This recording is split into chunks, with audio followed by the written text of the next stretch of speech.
Hello everyone, welcome to my channel Dentistry Smile. Today we'll discuss about facts and myths related to dentistry. यानी कि हमारे dentistry में कौन कौन से फैक्ट्स हैं और क्या क्या मिथ्स हैं. तो फ्रेंड्स, आज हम आपको बताएंगे कि हमारे बीच क्या मिसअंडरस्टैंडिंग्स हैं रिलेटेड टू डेंटिस्ट्री. जैसे कि आपने बहुत लोगों को सुना होगा, कहते हैं कि आप अगर दांत साफ़ कराएंगे तो दांत हिलने लगेंगे. मतलब अगर आप दांतों की सफाई कराते हैं मशीन से तो आपके दांत हिलने लगेंगे, ऐसा कहते हैं लोग. तो देखिए, हम आपको बताएंगे इसके पीछे फैक्ट है कि ऐसा बिल्कुल भी नहीं है कि आपके दांत सफाई कराने से हिलने लगेंगे. अगर आप अपने दांतों को नियमित अंतराल पे हर 6 महीने में सफाई कराते हैं तो उससे आपके दांतों में मसूड़े मजबूत होते हैं, हेल्दी होते हैं. लेकिन अगर आप इस मिथ को मानेंगे कि दांतों को सफाई कराने से दांत खराब होते हैं तो फिर वो ऑलरेडी ख़राब हो ही जाएंगे, क्योंकि उसमें बैक्टीरियल कॉलोनीज वैसे ही डिपॉजिट होती रहेंगी. धीरे धीरे पायरिया होता रहेगा, बोन लॉस होगा, दांत हिलना शुरू हो जाएंगे, दांत मसूड़ों से ब्लड आने लगेगा, मसूड़ों से बदबू आने लगेगी. आप लॉन्ग टर्म तक मुँह बंद रखेंगे, उसके बाद आप किसी के सामने बात करेंगे तो मुँह से स्मेल आने लगती है. ये सब पायरिया में होता है. तो फ्रेंड्स, आपको दांतों की सफाई करना बहुत ज़रूरी है. आप 2 बार ब्रशिंग करते हैं और आप मान लीजिए नमक पानी का कुल्ला करते हैं या फिर आप माउथ वॉश करते हैं, उससे आपकी ओरल हाइजीन प्रॉपर मेंटेन रहती है. पर फिर भी आपको हर 6 मंथ पे आपको अपने डेंटिस्ट को एक बार अपने दांतों को ज़रूर दिखाना चाहिए. जो आपकी अल्ट्रासोनिक स्केलिंग होती है, यानी मशीन द्वारा जो सफाई होती है दांतों की, उससे आपके मसूड़ों में जो एक्स्ट्रा डेब्रीज वगैरह होती हैं वो क्लीन हो जाती है, जिससे आपके गम्स हेल्दी हो जाते हैं और ये पायरिया जैसी समस्याएं उसमें नहीं पनपती. ऐसे ही फ्रेंड्स, आप अगर हर 6 मंथ पे अपने डेंटिस्ट को विज़िट करते हैं तो उससे आपका फ़ायदा ये होता है कि जैसे जो कैविटीज़ की शुरुआत हो रही होती है, मान लीजिए किसी दांत में कैविटी लगना स्टार्ट हुआ है तो उसमें आप केवल फिलिंग से काम चला सकते हैं. नहीं तो फिर आपको पेनफुल प्रोसीजर्स जैसे RCT, अब तो खैर वो पेनलेस हो गई है, we are doing under LA. जैसे हम लोग LA में उसको काम करते हैं तो उससे दांत निकालना या RCT वगैरह बहुत ही आसान हो गया है. मतलब बहुत ही पेनफुल नहीं रहता है. लेकिन फिर भी आपको एक हाई ट्रीटमेंट पे जाना पड़ता है.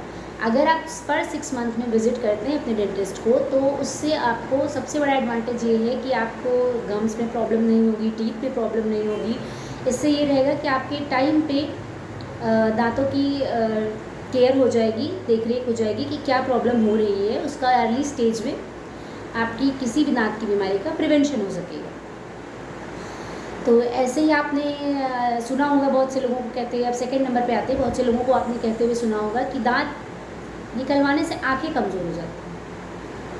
क्या ये सच है?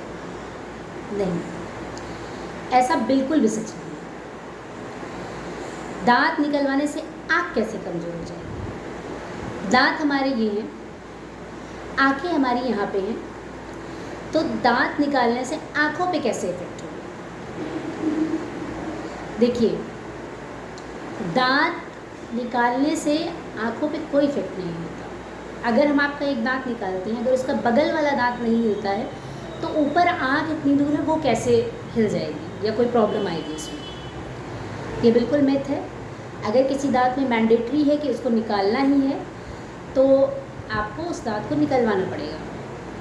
और ये बिल्कुल ही गलत है कि दांत निकलवाने से आपकी आँखों पे असर होता है. एक बार एक केस में तो पेशेंट ने यहाँ तक पूछा कि ये जो दांत लगते हैं तो क्या ये किसी और पेशेंट के दांत होते हैं? जी नहीं. जो दांत आर्टिफिशियल हम लोग लगाते हैं वो किसी भी पेशेंट के दांत नहीं होते. वो आपका मटेरियल होता है, डेंटल मटेरियल होता है, वो उससे बनाए जाते हैं. पोर्सिलीन होता है, मेटल होता है, सिरेमिक होता है, आपका उसी से दांत बनते हैं. एक्रेलिक होता है, जो आपका डेंचर बनता है वो एक्रेलिक टूथ का होता है. वो आपका सब डेंटल मटेरियल होता है. तो आपका दाँत जो होता है वो किसी और का नहीं लगता, बल्कि वो आपका दाँत बनाया जाता है आर्टिफिशियल डेंटल मटीरियल से। तो फ्रेंड्स, ये कॉमन थिंग्स हैं जो एक पेशेंट पूछता है। फिर आता है आपके पास पेशेंट आएगा, जैसे कि अगर हमने कैप लगवाया तो डॉक्टर साहब ये कैप हम लगवा रहे हैं, ये कभी निकलेगी नहीं। कभी निकलेगी नहीं, बिल्कुल ये नहीं होता कि आपका तुरंत निकल जाएगा कैप लगाएंगे, बट निकल सकता है, उसकी कंडीशंस होती हैं। जैसे कि आप लगवा के गए, आप तुरंत खाने लगे, या फिर उन सब चीज़ों से, या फिर आपको जो डेंटल प्रिकॉशंस दिए गए कि आप ये प्रिकॉशन लीजिए, आपने नहीं लिए, उन कारणों से होता है। डेंटल मिस्टेक हो, या आपका प्रोसीजर एरर हो गई, कोई दांत लगाते समय कुछ प्रॉब्लम हुई, या फिर आइसोलेशन प्रॉपर नहीं हुआ, उस केस में आपका दांत निकलने का चांस होता है। या फिर आपको जो इंस्ट्रक्शन दिया आपने उनको फॉलो नहीं किया, उस केस में ऐसा होता है कि दांत कैप निकलने का जो चांस होता है वो उसमें होता है, वरना नहीं ही निकलता है। बट आप एक डेंटल प्रोसीजर के लिए गारंटी मांगते हैं, गारंटी किसी चीज़ की नहीं होती। सबसे बड़ी बात तो यही है। आप सोचिए, क्या आपको हाथ में या पैर में फ्रैक्चर होता है तो आपका जो प्लास्टर ऑर्थोपेडिक करते हैं तो वो ऐसा तो नहीं बोलते कि आप इसमें फ्रैक्चर कभी नहीं होगा। तो आप ये कैसे मानते हो कि किसी दांत में आपने ट्रीटमेंट लिया, उसके बाद उसमें कभी कोई प्रॉब्लम नहीं आएगी? नहीं आती है, बट हो सकता है हम उसको प्रोलॉन्ग करने के लिए, उस दांत की लाइफ को थोड़ा सा प्रोलॉन्ग करने के लिए, थोड़ा सा लाइफ उसकी बढ़ाने के लिए उसमें RCT, क्राउन, ये सब ट्रीटमेंट देते हैं। बट इसका ये मतलब नहीं कि उसमें कभी प्रॉब्लम नहीं आ सकती है। इसलिए बिल्कुल भी आप अपने डेंटिस्ट से इस चीज़ की गारंटी नहीं मांगिए कि अब इसमें कोई प्रॉब्लम नहीं होगी।